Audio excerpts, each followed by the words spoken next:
Hi, everyone. Welcome to the other part of Chapter 7, having to do with gases, liquids, and solids. This portion is going to be devoted just to gases. Now, a couple review questions. Why does sweating cool down the body? Why do ice cubes cool drinks? To answer these questions and more, we must understand the properties of the three states or the three phases of matter and the energy changes involved with phase changes. If you don't remember the answer to those, you may want to go back and rewatch the previous video for Chapter 7. I'll remind you at the end of this presentation as well. So here's some new ones that we can be thinking about. Why is air pulled into the lungs when we expand our rib cage and the diaphragm, the muscle that's when it contracts, it goes down. And so we have more space around our lungs. Why does a lid pop off of a container of food when it's heated in the microwave? We know it's happened before, but why? So to answer these questions and more, we must understand some basic gas laws. So here we go. This is coming now from section 7.2 on page 226. A gas consists of particles that move randomly and rapidly. The size of the gas particles is very small compared to the space between the particles. The gas particles do not interact with each other. They don't attract or repel each other. They don't say hi, they don't say bye, they don't say I'm sorry for bumping into you. As the temperature increases, the gas particles move faster. Everything moves faster as temperature increases. And when gas particles collide with each other, they rebound and travel in new directions. It's all very random orientations. Gas pressure. So gas pressure measures how much the gas molecules are pressing against something, like the walls of a container. So I want you to think that maybe it's not a constant pressure because in one spot there's a gas molecule hitting over there, now there's one over there, now there's one over there, and we've got that going on. But as a whole, depending on how many times we have the different gas molecules hitting the walls of the container, that will determine the gas pressure. Are they hitting it like rapidly a lot and putting a lot of pressure on it? We'll have a higher pressure value. If molecules just kind of occasionally hit it, maybe because there's so much space for them to move in, or there's only a couple molecules of gas in the container, well, then we'll have a low gas pressure. They're not pressing against the walls of the container as much. There's lots of units used for pressure. The one that we're going to use the most is the atmosphere. And this can be translated into other units. There's millimeters of mercury. You see, the original containers, and sometimes we can still find them in labs, were measured with the liquid mercury, that element, and they'd measure in millimeters how high the liquid mercury would get pushed into the air by the air around us, by the atmosphere. And it was found that what we consider one atmosphere as a unit, it would move the mercury 760 millimeters. Then there was a scientist named Tor, who they also named that same thing after as 760. So those two are exactly the same. And then you might be more familiar with tire pressure, let's say. So 14.7 psi. That's the same as one atmosphere.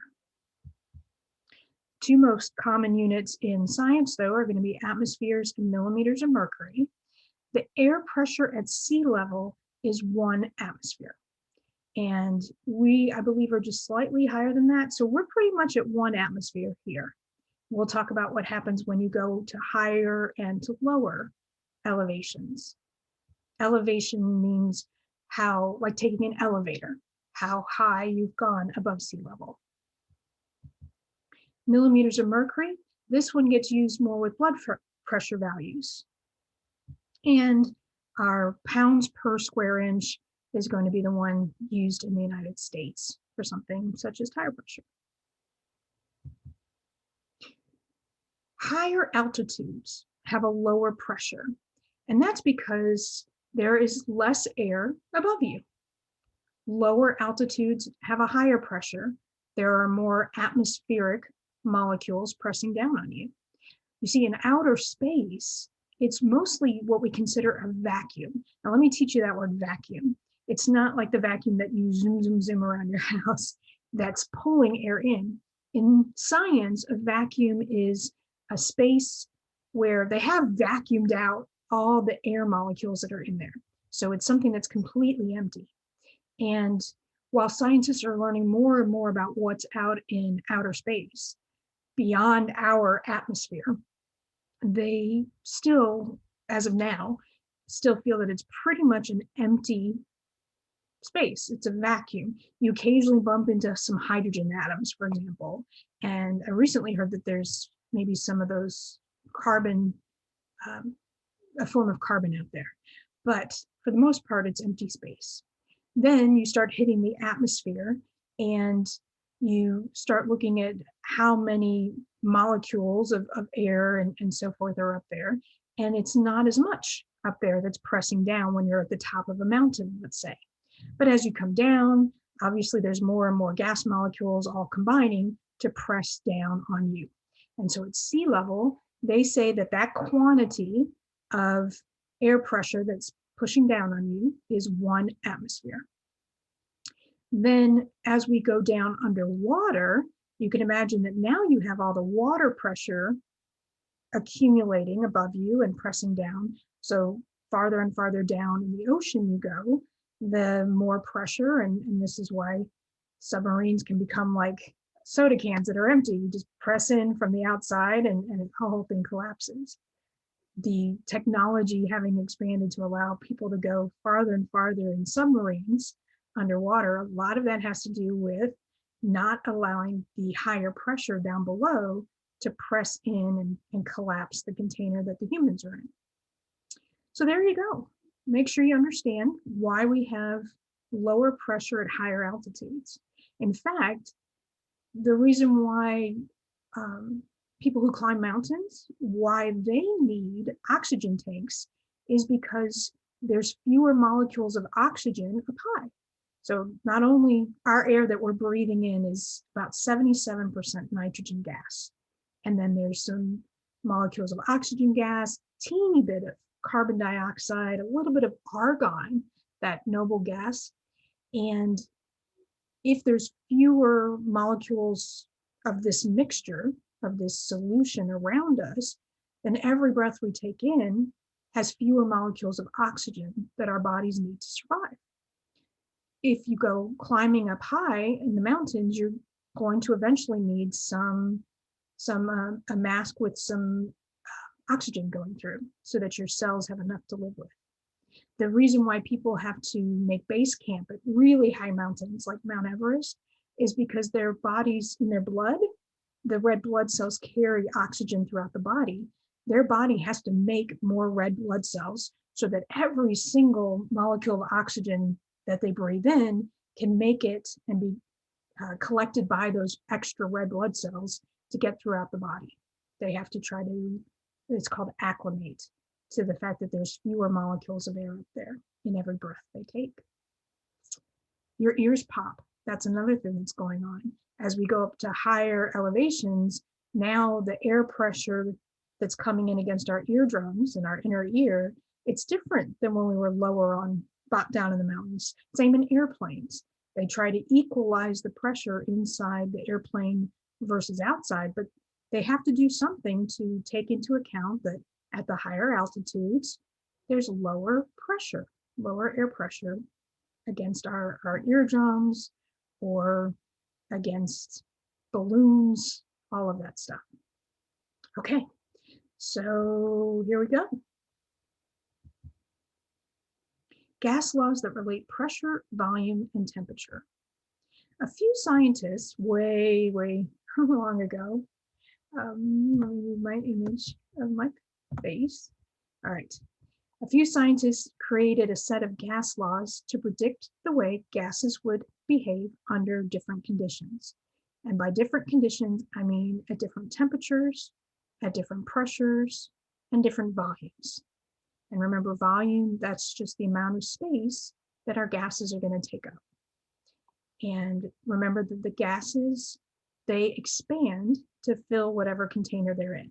It may not be that they're, pressed up against each other, but they'll keep moving till they hit a wall and bounce off. These laws have math formulas that use the following variables. You have a capital P for pressure, and the unit we're going to focus on is atmospheres. We may also see some with millimeters of mercury on the homework. I'll take a look. And this unit tells me how much the gas particles are pressing on the sides of the container that they're in. Volume is represented with the capital V.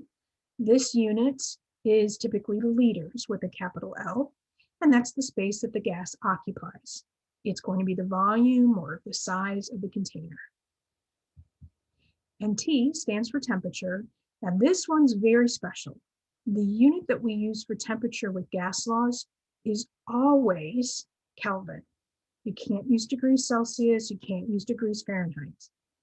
You have to convert your degrees Celsius, which is what we've been using most of the time, into Kelvin. It's a really simple trick. You just have to add 273. But you must do that before you use any gas law that involves temperature. So let's start with one that doesn't involve temperature, Boyle's law. I'm starting alphabetically. So letter B for Boyle's law. In fact, Boyle's pretty cool because he was one of the first scientists to start doing experiments and taking data down and stuff like that. So he had a big impact on a lot of stuff. And here's Boyle's law. Boyle's law says, if the temperature doesn't change, and the fancy way of saying that, if the temperature is held constant, the pressure and the volume of a gas are inversely related. When one increases, the other decreases. So if the pressure goes up, the volume must go down. If the volume goes up, the pressure goes down, and so forth. Okay. We're going to watch a video, and it's going to be choppy because it's on my computer. So you may decide that you want to rewatch it later without me. And this is by, we're going to see 3 of these, I believe, by the Sci guys to help visualize Boyle's law. I'm going to change the playback speed to 0.75, especially during their explanations because they talk really quickly. And maybe back when I used to live in Boston, I could handle it, but nowadays, after coming more to the laconic South, I can't keep up anymore. So we're going to hit that settings cog, and I'll pause the recording and be back with you in a moment to watch the video. Here's the video. Today on Sci Guys, Boyle's gas law.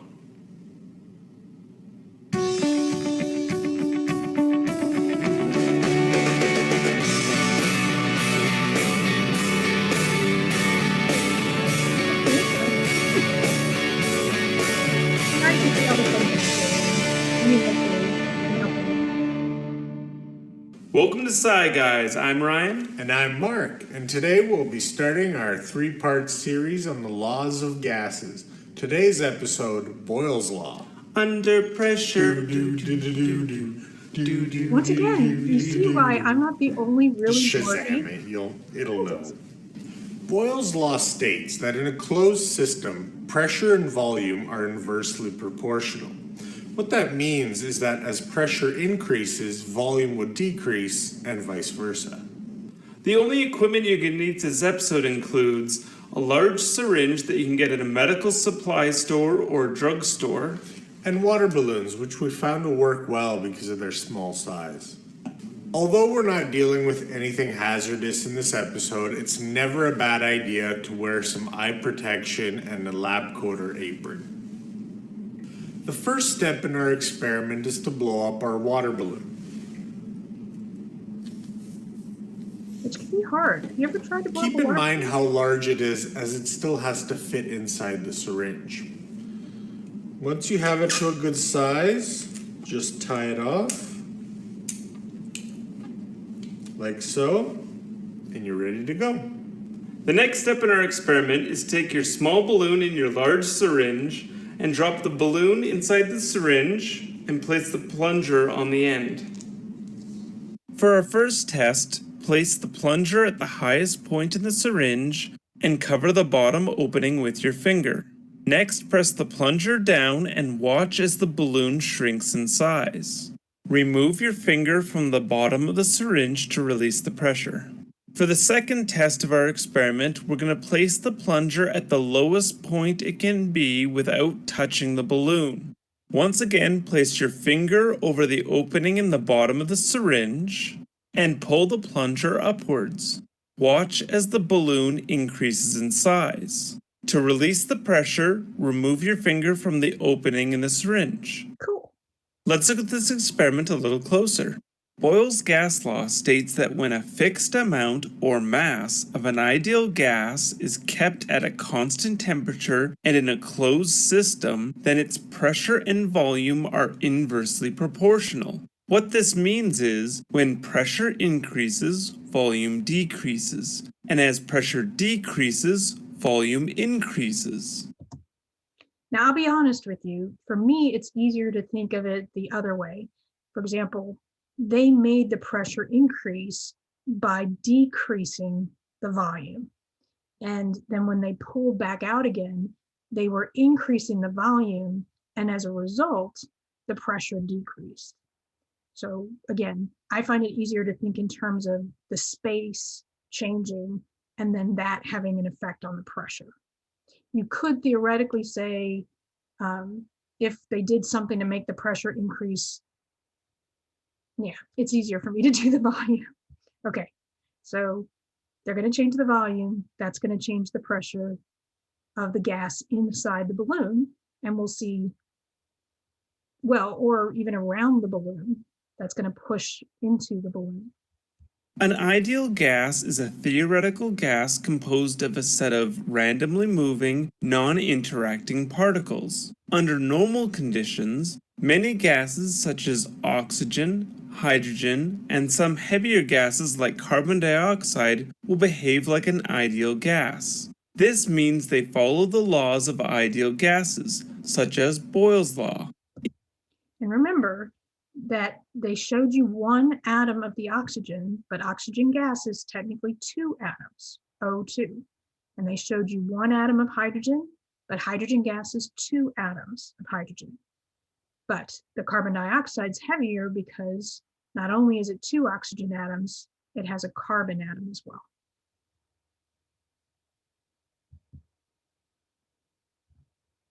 Ideal gas. This means they follow the laws of ideal gases, such as Boyle's law.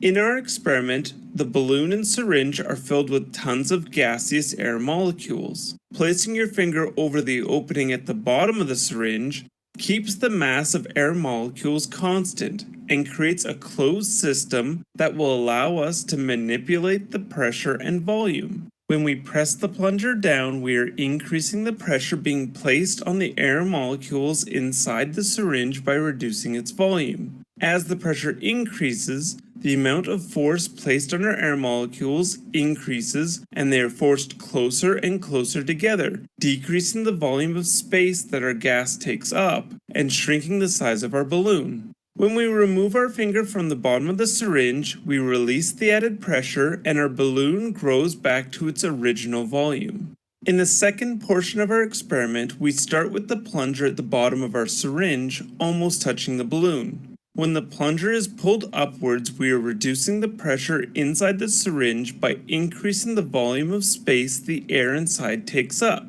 This decrease in pressure and increase in volume pulls the air molecules further apart, increasing the amount of space the gas takes up, growing and expanding the size of our balloon. Removing your finger from the bottom of the syringe returns the pressure back to normal, reducing the volume and size of our balloon. When we compare the two variations of this experiment side by side, we can clearly see the inversely proportional relationship between the volume and pressure of an ideal gas. This relationship is known as Boyle's law. Well, that's it for episode 1 of our series on gas laws covering Boyle's law. Thanks for watching. If you enjoyed this episode, let us know in the comments below And subscribe to Sci Guys. I'll be right back. And now we get some math. The behavior of the gases in the syringe can be explained by the equation P1V1 equals P2V2. The initial conditions, so the initial volume and pressure, are going to be the values you put in for P1 and V1. In a math problem, you'll be given either a new pressure, that would be P2, or you'll be given a new volume, V2. Your job will be to do a basic math calculation to figure out either the new pressure or the new volume based on the other three values you've been given. Again, given P1, V1, and either P2 or V2, you can plug those values in and solve for the missing part of the equation. Notice that the temperature is not in here. The idea with this one is that no more gas molecules have been allowed in, none of them have been allowed out, and the temperature of this gas does not change as we change the pressure and volume. We call that a closed system, and you're holding constant the temperature, and they called it the mass. So the mass of the gas is not changing, which is just another way of saying there's no new molecules added or molecules taken away. All right. So let's take a look at Boyle's law on breathing. You'll never breathe the same again. So to inhale, what happens in your body? Well, your rib cage expands. There's muscles between your ribs, and they constrict and they open up your rib cage. This curved diaphragm, when it's relaxed, it's curved like a dome. And then when it contracts, it comes flatter or maybe even a little concave. Now we have a lot more volume in our lungs. Okay, so I've increased the volume of the lungs. That means my pressure inside my lungs has done what? Good, says Dora the Explorer. You're right. The pressure has decreased inside the lungs. Very good. But the pressure outside of us, that hasn't changed at all, right? I mean, unless I suddenly flew to the top of a mountain or went way down underground, nothing's changed. So, now we have less pressure inside and the same pressure outside. Okay, well, imagine that, I don't know, let's say you're pretty relaxed inside, but then suddenly there's a bunch of zombies pushing on the door trying to get in, right? Because, well, they're after you. And so they're pressing really hard on the outside, while inside you guys are, completely clueless of all the zombies pressing outside. Well, as soon as you open up your mouth, those guys are going to come in and take over them all. Now, the air then gets pushed into your lungs from the outer higher pressure. And the goal would then be to equalize the pressure inside and outside of the body. So a bunch of air molecules will come in with the goal of trying to make sure there's enough pressure inside now as outside. To exhale, now we have another change in the volume. A new set of muscles, well, the external intercostal muscles, they relax, and your diaphragm relaxes, and so it curves back up again, and we have less space, less volume inside the lungs. Okay, well, if I decrease the volume of the lungs inside, what happens to the pressure of the gas inside the lungs? That's right, it increases. Decreasing the volume increases the pressure inside the lungs. All right, well, now it's a high enough pressure that I can push out the air into a lower pressure outside of the body. And now we'll be trying to equalize it again until I'm ready to have my muscles expand. Well, they constrict, and then my rib cage expands. I have more space in my lungs, and I'm ready to breathe in again. There you go. That's breathing. It's all about Boyle's law. Oh, that'll help I just realized boil starts with the letter B and breathing starts with the letter B. It's all about space and pressure. Charles's law.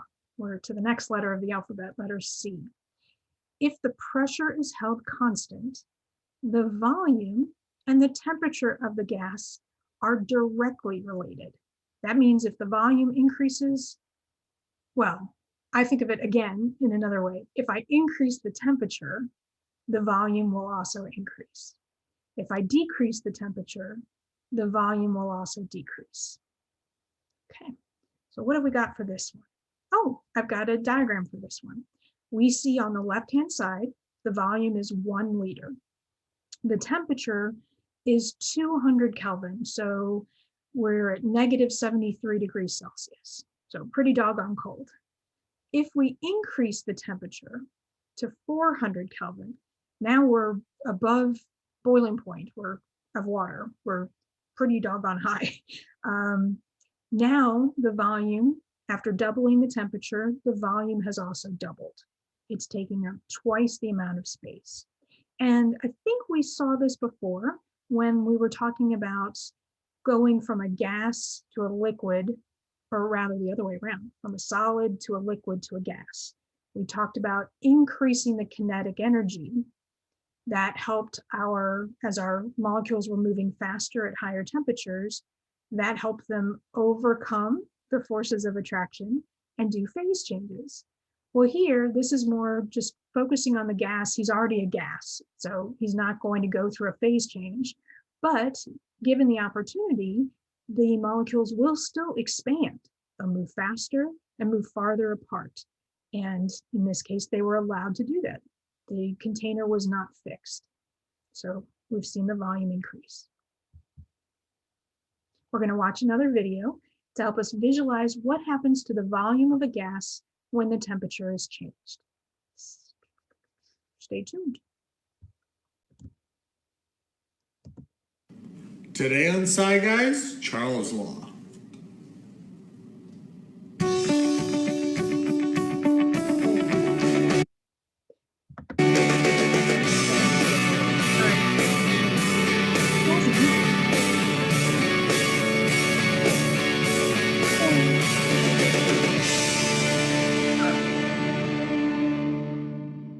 Welcome to Sci Guys. I'm Ryan. And I'm Mark, and welcome to part 2 of our series on the laws of gases, Charles' Law. Under temperature, Okay,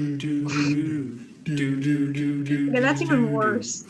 Charles' Law states that in a closed system, temperature and volume change proportionally to one another. That is, as temperature increases, so does volume, and vice versa. The equipment we need for this episode is a heat-resistant beaker or glass, some balloons, some boiling water, and a fridge or freezer to cool our balloons in. In this experiment, we're going to be using boiling water, so for safety reasons, we highly recommend the use of goggles, temperature-resistant gloves, and an apron or lab coat to protect from spills and splashes. The first step in our experiment is going to be to blow up our balloon. Now, if you watched our previous episode, we're going to want to blow it up a little bit more this time.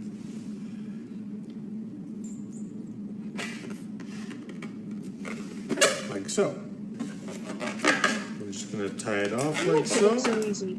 I have so much trouble doing There you go. that sort of thing. The next step in our experiment is to pour boiling water into our glass beaker. Place your balloon into the beaker. In our first attempt at this experiment, we used a water balloon in boiling water. As the water balloon sits on top of the boiling water, it gradually increases in size. There's only one problem with a water balloon. They tend to pop because of their small size. In our second attempt, we used a full-size 12-inch party balloon and less water. We also placed a lid on the top to contain the hot air inside the beaker. You see, In this version of our experiment, we see a more dramatic change in the party balloons are designed to have helium in them, and so they tend to make those you've probably seen like mylar balloons that look metallic. They make thicker walls for those kinds of balloons to be able to keep the small the small helium atoms inside of the balloons. They're therefore using something that has a thicker rubber construction so that it can stretch more without popping. Okay, now keep going. Balloon size, as well as a much lower risk of the balloon popping. For the second portion of our experiment, we're going to place a balloon into the freezer. Leave your balloon in the freezer for a few hours. After a couple of hours, when we remove our balloon from the freezer, we'll notice it's smaller in size. As it warms up, it will gradually increase in size. So I have a question for you. If it's getting smaller, and then when it increases back to room temperature, do you think you're going to need a fancy balloon for this one too? Keep watching and see. Well, I mean, they just told you it gets smaller in size. So do we really need to have a thicker balloon for that one? It might be easier for you to find some cheap balloons to try this one at home. Because I know that's what Let's you're look at gonna this experiment a little closer. Charles' gas law states that when a fixed amount or mass of an ideal gas is kept at a constant pressure and in a closed system, then its temperature and volume are directly proportional. What this means is when temperature increases, volume increases, or as temperature decreases, volume decreases. Now, at this point, you may be wondering, how are they keeping the pressure constant? The only pressure that this balloon's really feeling is the pressure of the mixture of gases in the room. So there's no extra pressure being placed externally on this balloon. The only changes it's experiencing are with the temperature. And then as a result, the volume's changing. But the air pressure around the balloon is not changing at all. As we mentioned in our last episode, an ideal gas is a theoretical gas composed of a set of randomly moving, non-interacting particles. Under normal conditions, many gases such as oxygen, hydrogen, and some heavier gases like carbon dioxide will behave like an ideal gas. This means they follow the laws of gases such as Charles' law. In our experiment, our balloon is filled with gaseous air molecules. When the balloon is placed in the beaker with boiling water, the energy from the higher temperature water and steam molecules transfer to the lower temperature air molecules inside our balloon, exciting them. When the air molecules in our balloon are excited by raising their temperature, they spread further and further apart, increasing the volume of space they take up. The higher the temperature or the more energy the air molecules get, the larger our balloon will grow, or in other words, the greater the volume of space our gas will take up. I think I want this to be our code for this video. I want you to know that heat moves from higher temperatures to lower temperatures. So this idea, it's not going to be the cooler molecules inside the balloon that are giving off cold energy to the water. Instead, it's the other way around. The hot temperature in the water gets transferred, so that heat energy goes to where it's colder or cooler. And so they're going inside the balloon where those molecules were still cool. The reason why when you touch something feels cold to your touch, it's because your brain is recognizing the fact that your heat energy is being transferred to the object that is colder. The reason why our brains notice that something feels cold is because it's processing that our heat energy from our bodies is being transferred towards the colder temperature object. Heat always moves from hotter temperatures to colder temperatures. Okay, all right, so they're absorbing some of that heat energy. Their kinetic energy is increasing. They're moving around more rapidly. And because there's still more space in the beaker for them to expand, and their balloon is not rigid, it's flexible, so it allows them to expand, the space that they're going to take up is going to change. No new mass is involved, so they're not putting in more molecules into the balloon or out of it. The rate that the gas would escape through the rubber it's too slow to say that there's any real change in the amount of molecules that are in there. Instead, the space between them is changing.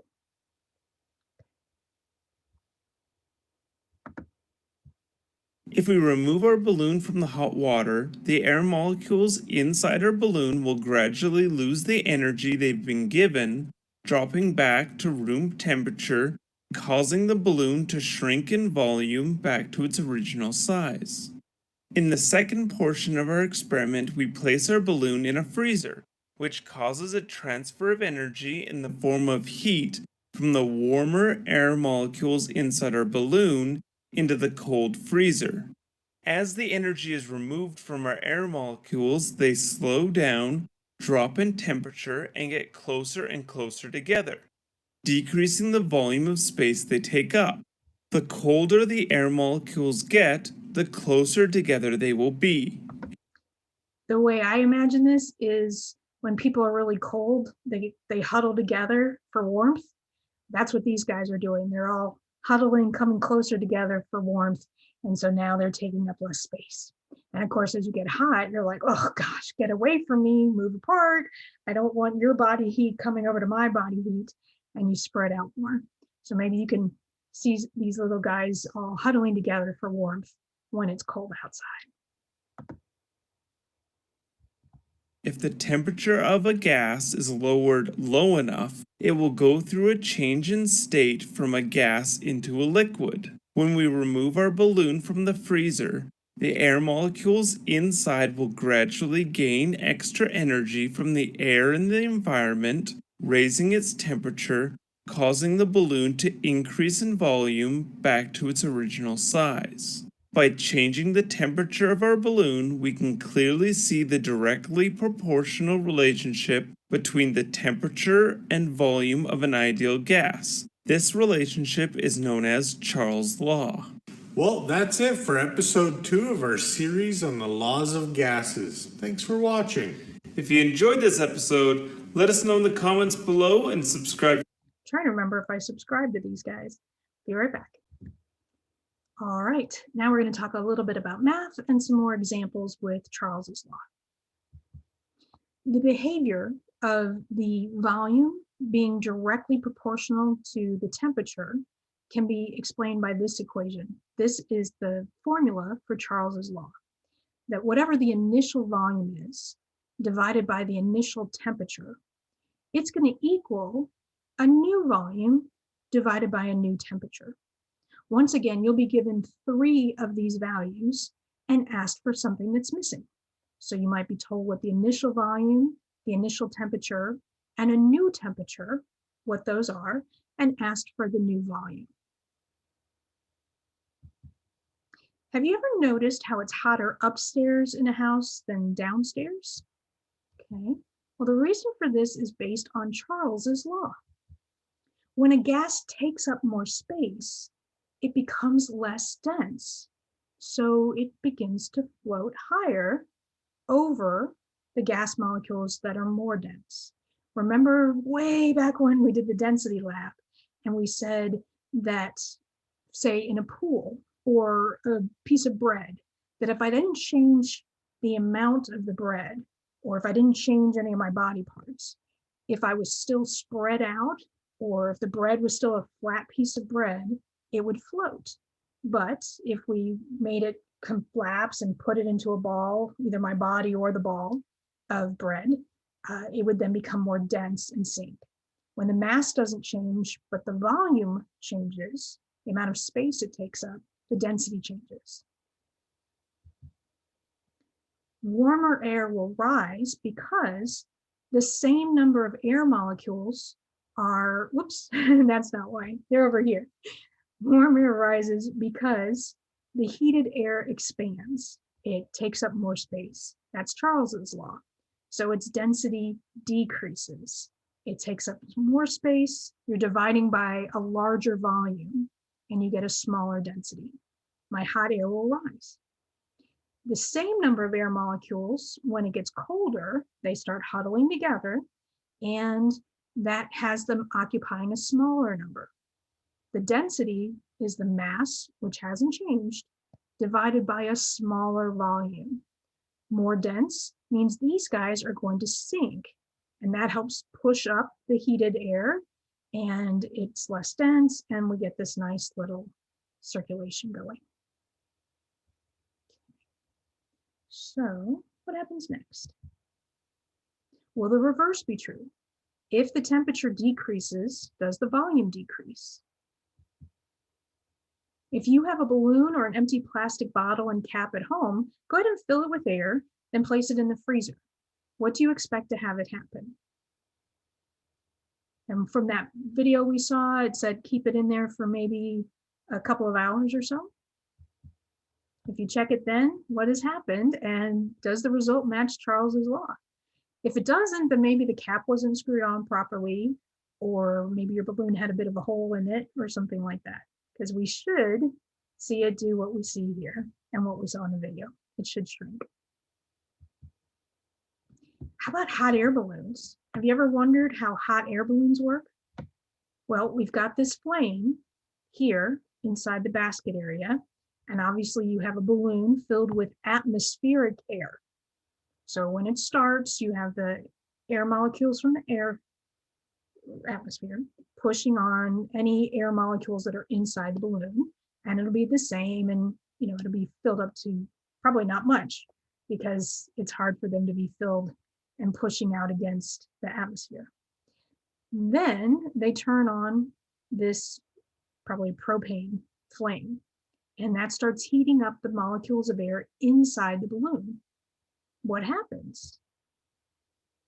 Well, the heated air in the balloon expands. That makes the air in the balloon less dense. We're dividing by a larger volume. It's less dense than the air in the atmosphere, which hasn't gotten hotter. So then the balloons can float. If they don't continue to keep the air hot, as the air molecules inside the balloon come back to room temperature, it will gradually sink, because those air molecules inside are starting to come closer and closer together, and you'll end up with a collapsed balloon at some point when it's back to room temperature, and the air pressure inside the balloon equals that of outside the balloon. Maybe you'll never look at hot air balloons the same way again either. All of that is because of Charles's law. And Charles to me is a common first name. So I often think of a guy named Charles riding around in a hot air balloon. And that's what helps me remember that Charles' law has to do with the hot air of the hot air balloon, increasing the volume for my balloon to rise. Okay, we've got one more.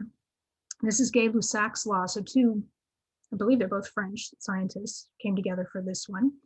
And this is how the pressure and the temperature of a gas are related. Gay-Lussac's law says that when the amount of gas and the volume, the size of the container, don't change, temperature and pressure changes are directly proportional.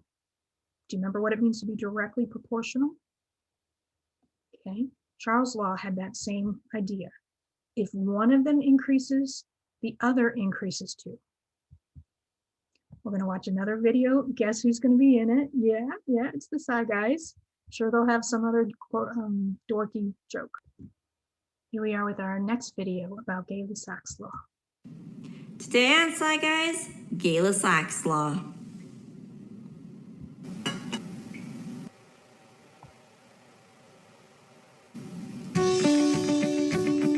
I'm sorry.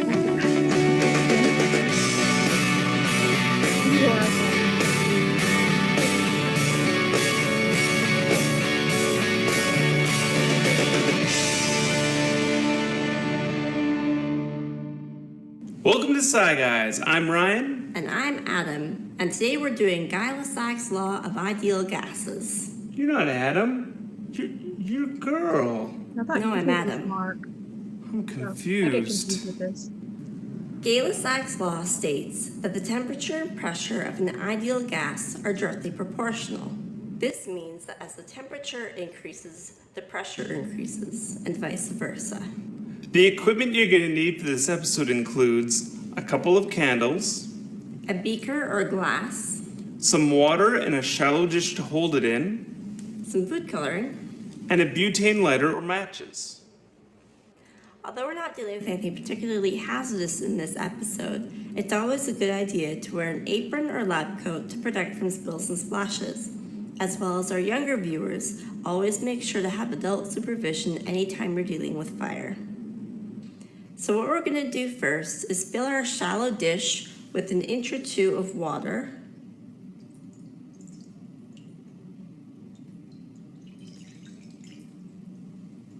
And then we're just going to add some food coloring to make it easier to see.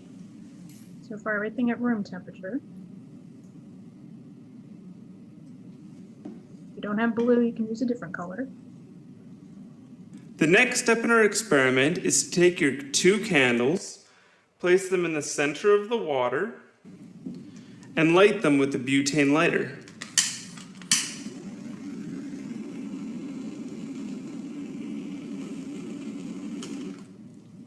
For the final step, take your beaker or large glass and place it over top of the candles. After a little while of having our beaker over our candles, you'll notice the candles' flames will get smaller and smaller until they're extinguished. If you watch closely, you'll see that the water level underneath our beaker begins to rise as the candles fade away. The water level will continue to rise for a short time after the candle has been fully extinguished. You'll notice that the water underneath the beaker is much higher than the water in the shallow dish. Let's look at this experiment a little closer. Gay-Lussac's law states that when a fixed amount or mass of an ideal gas is kept at a constant volume and in a closed system, then its temperature and pressure are directly proportional. What this means is that when a gas's temperature increases, its pressure increases, or as its temperature decreases, its pressure decreases. As we mentioned in our last episode, an ideal gas is a theoretical gas composed of a set of randomly moving, non-interacting particles. Under normal conditions, many gases such as oxygen, hydrogen, and some heavier gases like carbon dioxide will behave like an ideal gas. This means they follow the laws of gases such as Gay-Lussac's law. In our experiment, our beaker is filled with gaseous air molecules. The energy from our flames transfers to the air molecules, exciting them by raising their temperature. When the air molecules in our beaker are excited, they try and spread further apart, but because our beaker won't expand like a balloon, the volume of space our air molecules can take up is limited. As they try and expand in volume, the air molecules press harder and harder against the walls of our beaker and the water at its base. This increase in air pressure under our beaker causes the water level under it to be pushed lower than the water level outside of it. The higher the temperature or the more energy the air molecules get, the more pressure will be created under our beaker. As the candle flames burn, they use some of the oxygen contained in the beaker for combustion. The products of this reaction are carbon dioxide gas and water vapor. As more and more hot carbon dioxide gases and water vapor are produced, they fill up the top of our beaker, forcing the oxygen in our beaker that the candles need to burn lower and lower until the candles are extinguished.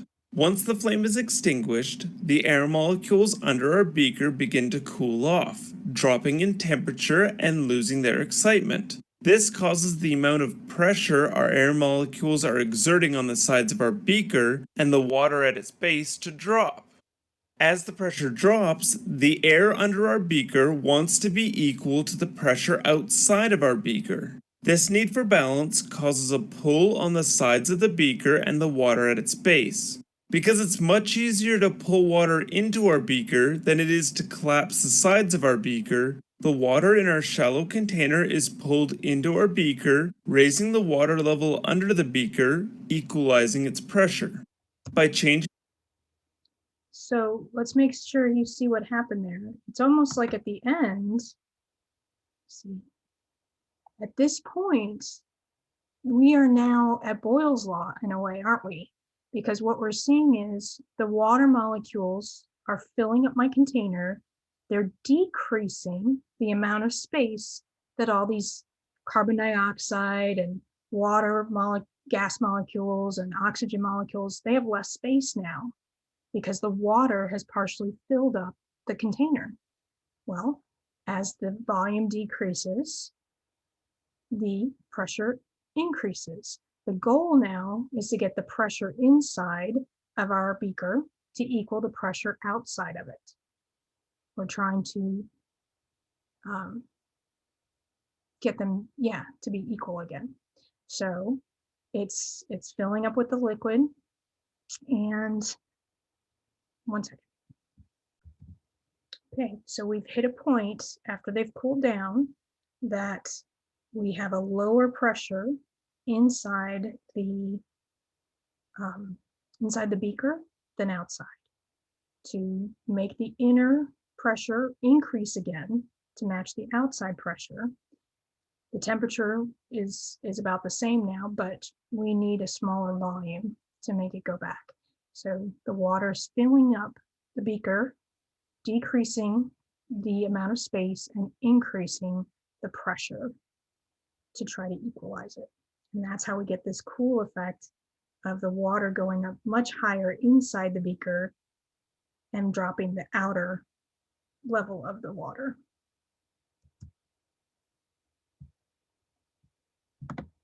sides of the beaker and the water at its base. Because it's much easier to pull water into our beaker than it is to collapse the sides of our beaker, the water in our shallow container is pulled into our beaker, raising the water level under the beaker, equalizing its pressure. By changing the temperature under our beaker, we can clearly see the directly proportional relationship between the temperature and pressure of an ideal gas. This relationship is known as Gay-Lussac's law. That's it for Gay-Lussac's law of ideal gases. Thanks for watching. If you enjoyed this episode, let us know in the comments below and subscribe for future episodes. Okay, I'll make sure I subscribe before we're all done. Be right back. We watched as the temperature of the gases increased. They had the pressure increase, and then as the temperature dropped, after there was no more flame any longer, then we saw the pressure go down. We increase the temperature, the gas particles move faster. They have more kinetic energy from whatever we were doing, whether it's a combustion reaction with a flame, or you've turned up the stove, whatever it is, more kinetic energy has been given to the gas molecules. Now, those gas particles are going to try to move farther apart, but in the case of this glass beaker, the volume won't change.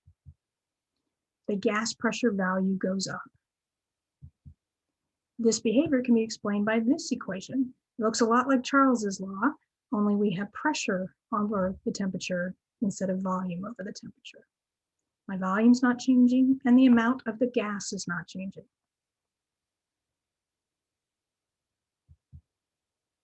We're going to do an example where we want to know what the new volume of a gas is. If it was 5.0 liters at 273 Kelvin, and the temperature is raised to 298 Kelvin. Let's see which letters we have so far. We're going to identify which variables are changing, and we're going to choose the gas law that represents that change. Well, we know the volume is changing since that is what the problem is asking for. The only other condition we are told is changing is temperature. So this is a case for, is it Boyle's law, Charles's law? Oh, or Gay-Lussac's law. And I just noticed that at the top it says how to use Charles's gas law. Surprise, Charles's law. Okay, so then I'm going to recopy down that law. And we want to solve now for V2. They gave us an initial volume, an initial temperature, and a new temperature, T2. You have a couple options for doing this. You can rearrange the variables before you plug in values, or since this looks like a proportion, well, it is a proportion, you can cross multiply after replacing the letters with numbers. If you decide that you want to rearrange the variables, you may want to just go ahead and have like a cheat sheet sort of thing where you say V1 equals V2 divided by T2 times T1. And T1 is equal to V1 times T2 divided by V2. So, and then V2 is equal to V1 divided by T1 times T2, et cetera, et cetera. So you might decide to have a list of those already written out. So then whatever one you need, you can plug in the values and solve for it. Otherwise, you may decide you want to just put in the numbers. I find it sometimes easier to put in known values and then cross multiply to solve for the missing one, as opposed to having a bunch of formulas with all the letters rearranged ahead of time. So let's carefully assign the values. The original volume was 5.0 liters. The original temperature was already put into Kelvin for us. If it had been 0 degrees Celsius, we would have to change it into Kelvin by adding 273. We were also given a new temperature, also in Kelvin, so we didn't have to add 273, and then we're asked for the new volume. Before we even start, what do you think the new volume is going to be? Do you think it's going to be less than 5 or greater than 5? Well, I see the temperature increased from 273 to 298 Kelvin. If the temperature increases, according to Charles's law, the volume will also increase. I'm expecting a number greater than 5. Not a lot greater than 5, because this isn't a really big change in temperature, but I am going to expect a larger number than 5. If I don't get that, then I've done something wrong when I solved for V2. Probably I assigned T1 and T2 incorrectly. Okay, so here's where I could plug in the numbers. 5.0 over 273 is equal to this unknown volume over the second temperature, 298. And we cross multiply to solve. So the 273 times the new volume will be equal to the other two guys on a diagonal, 5 times 298. Notice I'm keeping the 5.0. If you put 5, make sure that when you do your final answer, looking at significant figures, you go back to the original problem and see how many significant figures were in there. Again, if you're going to take a shortcut and just write 5 instead of 5.0, you'll get the answer wrong if you only have one significant figure instead of 2. So always go back to the original question and make sure you see how many significant figures were in the original values that you were given. Okay, so 273 times V2 is going to be the 5 times the 298 divided by the 273. We always divide by the coefficient, by the guy next to our variable. And once we do the division, we find out the V2 is 5.5 liters. And I kept it with 2 significant figures because this value has only 2. These guys both have 3. So I stick with 2, which is the fewest number of significant figures. For a multiplication and division problem, we want the total number of the fewest. Okay, does this number make sense? Well, we expected the volume to increase because we were at a higher temperature in the end. 5.5 is a little bit higher than 5.0, so this is a reasonable answer. I'm sure we'll do more of these during the live sessions that'll be coming up between now and when the assignments are due. I have an even easier math problem for you. Dalton's law.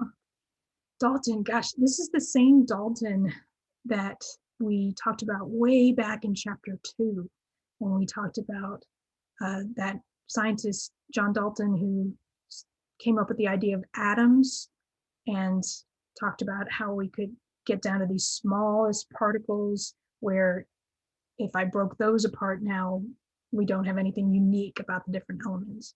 So he's the guy with atoms, but he also saw that the total pressure, P total, of a gas mixture is the sum of the partial pressures of its component gases. Another way of saying partial pressures is like their individual pressures. So for a mixture of, let's say, 3 gases, A, B, and C, my total pressure will be the pressure of A plus the pressure of B plus the pressure of C. And those individual pressures are known as partial pressures. They all add up to the total pressure of the gas mixture. Here's an example. A sample of exhaled air contains 4 gases with the following partial pressures. Nitrogen gas, 563 millimeters of mercury. Remember, that's just another unit for pressure. This is O2, oxygen gas, is 118 millimeters of mercury, carbon dioxide, 30 millimeters of mercury, and water vapor, 50 millimeters of mercury. What is the total pressure of the sample? Okay, well, we've been given all of these individual partial pressures. To get the total pressure, we just add them all together. And there we are. Total pressure will be 761 millimeters of mercury. And I'm noticing I didn't quite fit with the, whatchamacallit. I should have made this one 50.0. So hang on one second. Gee, this is the first time you've seen this question. A sample of exhaled air contains 4 gases with the following partial pressures, blah, blah, blah, blah, blah, and water vapor, 50.0 millimeters of mercury. What is the total pressure of the sample? Okay, I didn't write down 50.0. Oh gosh, there's a 30.0. Be right back. All right, I have a bit of deja vu for you. It's almost like you've seen something similar to this question before, only now it's 30.0 millimeters of mercury of carbon dioxide, and the water is 50.0 millimeters of mercury for its pressure, its partial pressure. Look at that. Now we add them all together. They each have 3 significant figures, so my answer has 3. Why am I doing this? Well, I'm also trying to remind you guys that we have a general chemistry cumulative test, which you don't get to drop that one. And of course, significant figures are going to be on there because that was something we spent a while on at the beginning of the course, and I've tried to continue to put in whenever we've done some math again. And thought I had something else to say. Oh, that's it. Oh, I know what it was. The other thing I wanted to say was I was trying to remember if we had a code for this one, and we did. It was, I said it during one of the early videos that had to do with temperature and gases. So one of those Sci Guys videos had that in there. Okay, chapter 7, gases, liquids, and solids. Why does sweating cool down the body? So again, if you don't know the answer to this, go back to the other chapter 7 presentation. It's an endothermic process. As the sweat, the water in the sweat evaporates. An endothermic process, it takes the heat energy from our bodies to undergo the phase change from a liquid to a gas. And that cools down our bodies. Why do ice cubes cool drinks? Well, the water solid has to melt, which means it needs to absorb heat energy from the drink around it. In that process, it cools down all the drink molecules that are around it to help the phase change between the solid ice cube and the liquid water. That melting is an endothermic process. It cools down the surroundings. From this particular lecture presentation, why is air pulled into the lungs when we expand our rib cage and our diaphragm? Well, we had a volume change as our lungs had more room to expand. And when the volume changed and we had increased volume, the pressure inside the lungs decreased and the air got pushed into our lungs. That was Boyle's law. Breathing and Boyle's law. Then, why does a lid pop off a container of food when it is heated in the microwave? We didn't talk about this one. So go ahead and think about some of the things that happens. We have our container of food. I'm not putting in any more food or taking any out.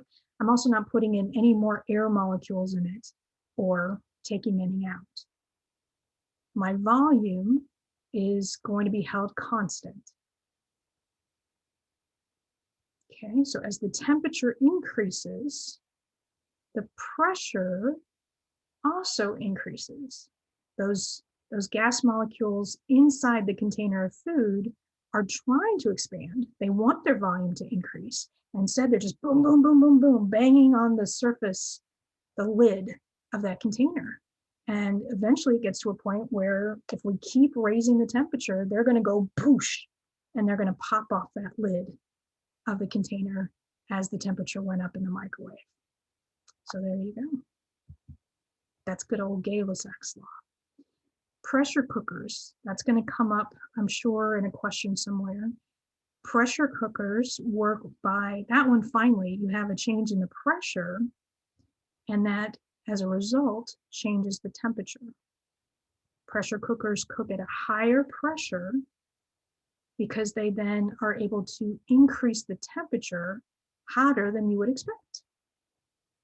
It raises the temperature inside the container where the volume is held constant, the amount of food is held constant, but the pressure has increased.